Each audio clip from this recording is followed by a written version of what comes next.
They say the Cowfoot Woman walks where the light don't reach, but who or what she really is, no one can say. Grandfather loved to tell stories. His voice had that seasoned rumble, like ocean waves rolling under thunderclouds.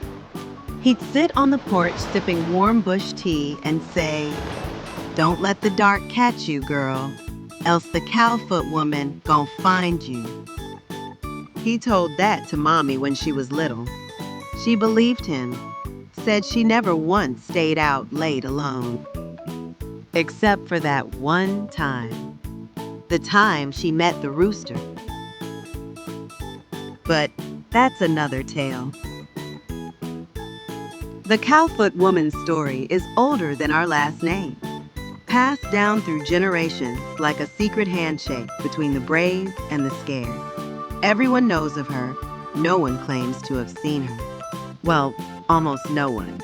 One night, Mommy and her brothers and sisters went country, out where the houses were far apart, where the sky was wide and the stars looked closer. No streetlights, just the cold silver glow of a moon slipping between clouds. They stayed at their auntie's. It was one of those slow island nights, too quiet, too still. So they got bored. And you know what happens when kids get bored. Mommy made a bet. "Run to the fence and back," she dared. "And bring a hibiscus flower. Prove you reach." 30 yards across blackness, no flashlights, no adults, just the dare and the dark. Uncle G, big talker, always trying to prove something, said, "I go and do it." "You gotta bring back a flower," Mommy reminded. "Else, it don't count." Okay, Bet. Uncle G snapped, puffing up his chest. Auntie Misha giggled. "You can do it, my brave big brother." The whole house of cousins joined Auntie Misha on the porch to egg Uncle G on. You could feel the energy shift, a mix of excitement and that creeping fear that clings to your back. Uncle G took a breath, and then he ran. He took off like a ghost. He ran like he was escaping the devil himself, shoes slapping the dirt, arms pumping. The night swallowed him. The crickets got louder. From the house, they couldn't see him anymore, just darkness and moonlight when it showed its face. Then, silence. At the fence, Uncle G slowed down. He had made it. But then, he froze. Eyes. 2 of them. Glowing. Watching. He didn't look directly, just saw them in the corner of his eye. Fixed. Unblinking. He crouched, body stiff with fear. Couldn't breathe. Didn't dare blink. The hibiscus bushes whispered in the wind like they were trying to warn him. He reached, snatched a flower. And that's when he heard it. A hoof. Heavy. Final.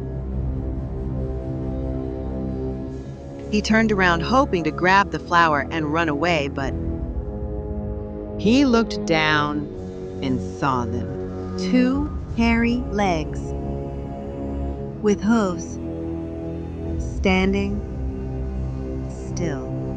Yeah! Uncle G screamed, a sound so high it cracked the night itself.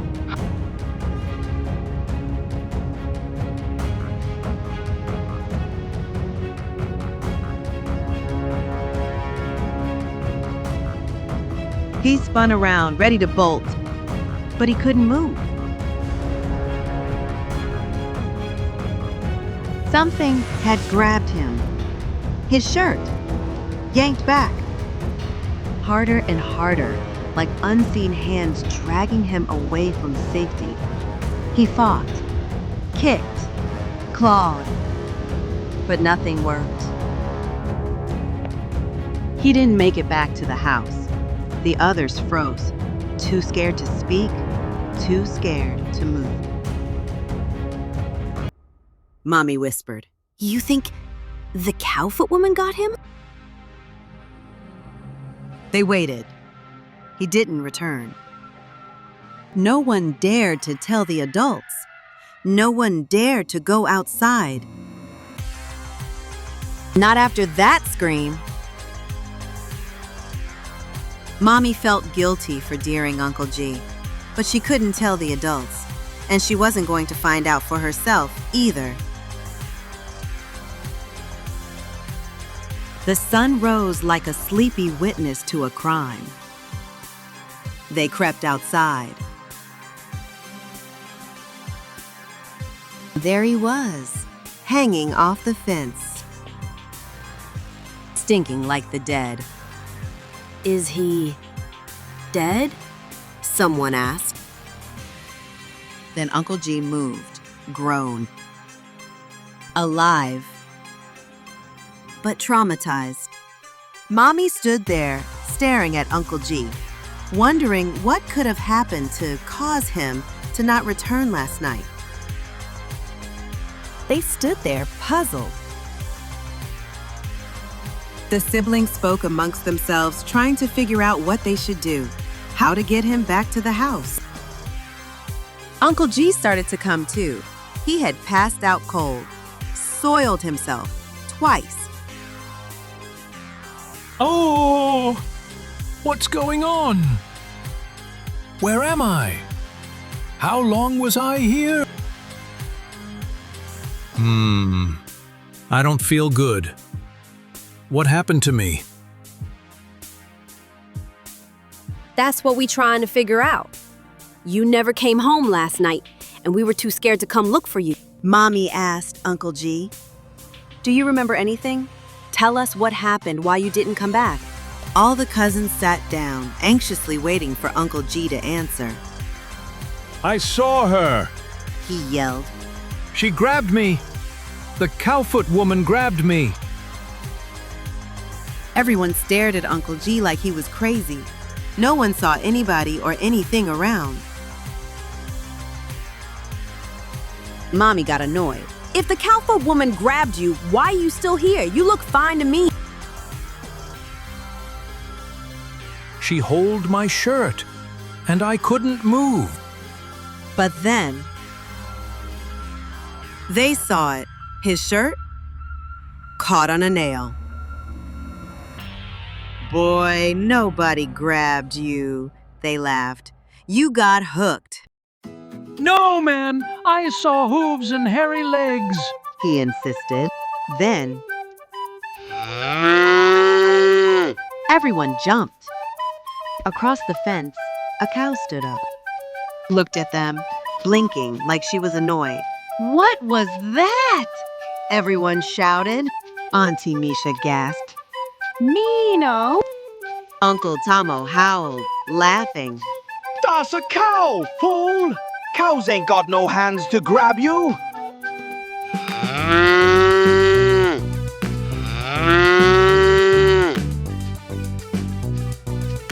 Uncle G looked stunned, then embarrassed. The whole night replaying in his head. The siblings laughed, watching the cows in the field strolling by. They never knew there was a field of cows at the house down the road.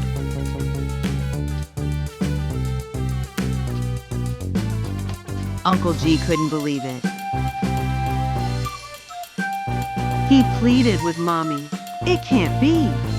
Something is not right.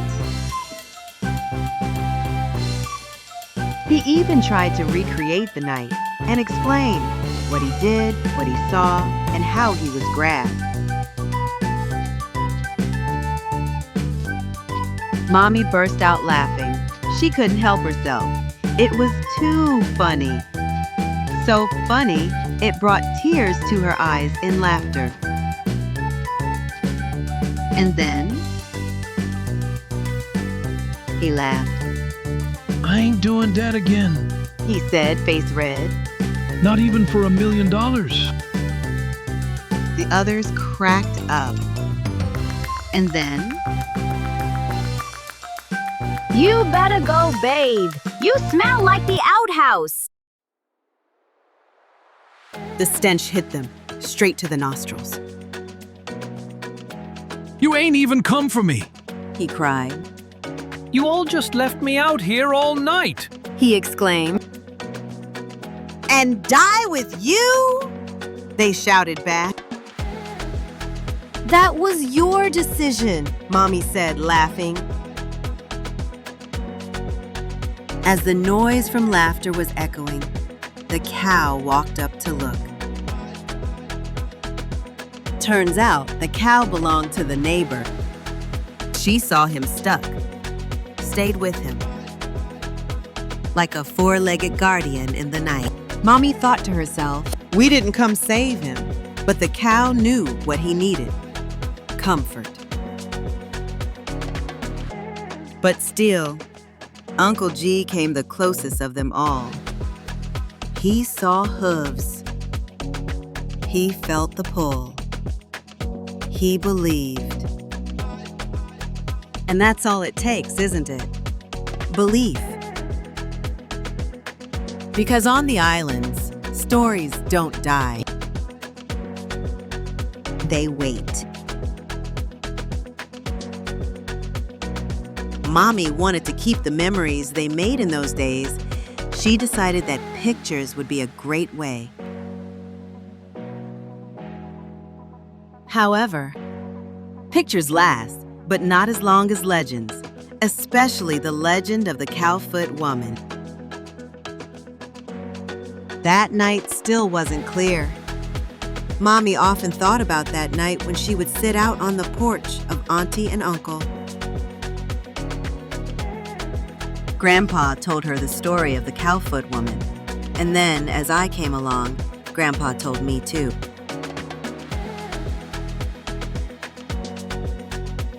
Stories carry on from generation to generation. So, and when the moon is high and the night is still, you just might hear the stomp of hooves or see a flash of hairy legs in the bush and wonder, was that just a cow? Or something else? The Cowfoot Woman walks in shadow. And some say she's still walking.